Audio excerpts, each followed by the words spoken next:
Hey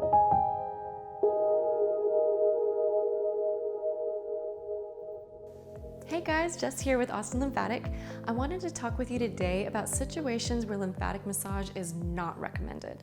Now I know there's a lot of information out there about how wonderful lymphatic drainage is, and it is. It's an incredibly effective technique to help increase your immune system's health and function, but it's important to understand when this application is appropriate and when it can be harmful. Okay, so to better understand, let's do a quick rundown of what lymphatic massage is actually doing in the body. Practically every fiber of your body is bathed in fluid that serves as nourishment for your cells. This fluid contains both good and bad substances that your lymphatic system is responsible for absorbing, evacuating, cleaning, and transporting. There's also an increase in the production and motility of white blood cells, which improves your body's infection-fighting capabilities.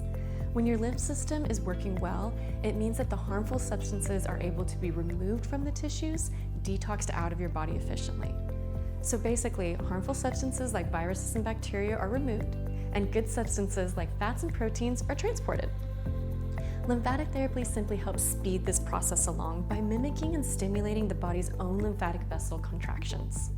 All this is to say, there are a few situations where we wouldn't want to speed this process along because it would either put more stress on an overworked system or not allow the body to fight off a pathogen in its entirety. These contraindications must be understood because some serious long-term issues are possible when this technique is used inappropriately. I always want to suggest talking to your medical doctor or a practitioner that specializes in lymphatic care before beginning any attempts at home care. I want to stress to you that for the most part, lymphatic drainage is super safe. With such a light, gentle touch, the danger of causing any damage is very slim.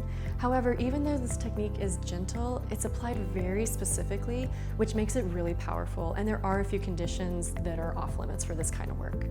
These are cases where an increased lymph flow would be harmful.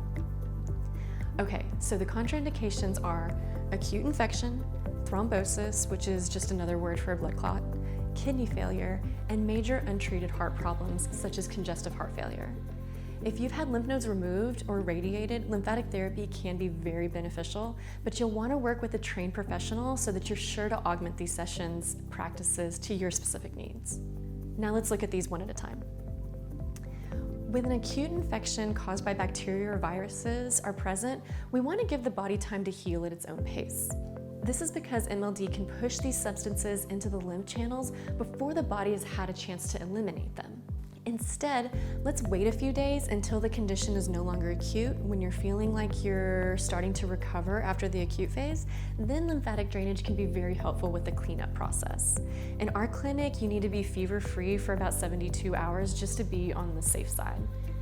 As with any massage, thrombosis and phlebitis are conditions that can lead to a free-floating blood clot if there's an increase in the circulatory load. Now, usually people with these conditions will be in the hospital because it can be extremely painful. But often with this condition, people experience a significant amount of swelling that has a rapid onset, so they end up in our office. These folks need to be sent to the hospital immediately for testing and treatment. People who are bedridden, have had a recent surgery, or who are flying for extended periods of time have a much greater likelihood of developing thrombosis in their extremities, and so it's so important for you to get up and get your blood pumping every day. Okay, let's talk about kidney failure and why that would be so problematic in this situation. So if you think about it, if we're pushing more fluid back towards the heart, we're basically increasing the amount of fluid that the kidneys are now going to have to process and filter. Many of our clients have to jump up off the table to pee after their treatment because we're literally flushing out the body. We never want to do anything that's going to put more strain on an organ that's already not functioning properly, hence we don't want to do lymphatic massage in this situation. And on that same note, major heart problems such as untreated congestive heart failure are also contraindicated. If the heart's not fully functioning, a person may develop edema due to a lack of venous return, but if we use MLD and are returning more fluid to the heart, it would only stress it more, possibly worsening the condition. So to wrap up, don't do MLD if you have infection or fever, a deep vein thrombosis, kidney failure or a lack of urination, or if you have congestive heart failure that's not being treated. There are some other general contraindications, but those are more things that you just need to be aware of and augment your sessions accordingly. For instance, if you have IBS, lymphatic therapy can be very beneficial. You're gonna need to be mindful when you're working in the abdomen and just listen to your body. Okay, you guys, that's it.